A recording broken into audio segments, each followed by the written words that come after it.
We're told Faith Green is in fair condition after police say her husband shot her. And like you said, she is the lone surviving victim in this case. When first responders arrived to the home, many of them were shocked and heartbroken to see the lifeless bodies of the children. And now many of them will receive counseling after dealing with such a tragic case.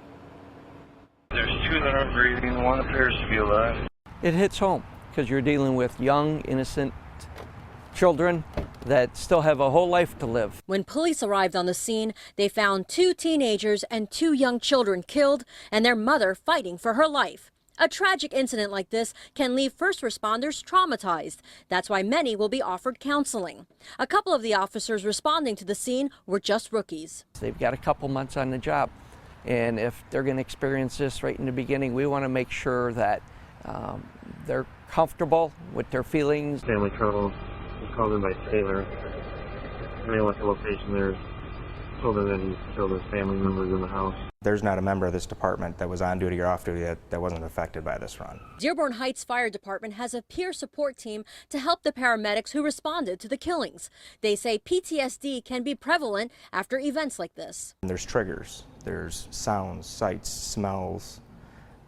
Even your kid playing like in the backyard might trigger a response to a flashback, or you start reliving some of the things that you did. And the more things that you've been on, the sooner these things, if you keep them bottled up, can occur. Officials say peer support is effective because the team members can relate to those dealing with traumatic situations. Over in Detroit, police officials started up a peer support team just last year.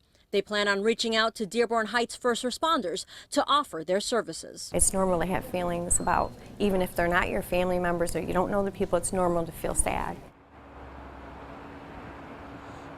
Again, the children's mother is in fair condition. Obviously, the trauma she is experiencing is immeasurable. That's why the hospital staff here at Beaumont will assess her and assign a social worker and also have a spiritual support team give her some help when she's dealing with this trauma that she has to deal with. I'll send it back to you. Yeah, Simon, you said it was kind of interesting. Detroit police are going to help them out because they've been through this for a while. They got the team together. Just last week, of course, they're dealing with their own tragedy with Sergeant Stiles' death. So it's going to be a lot of people really affected by some bad situations these last couple of weeks. That's right. The Detroit police peer team had said that they're all brothers and sisters, law enforcement across the board. It doesn't matter. So they understand what they're going through, and they're looking forward to being able to reach out and give them the help they need. Leaning on each other. Thank you very much, Simon.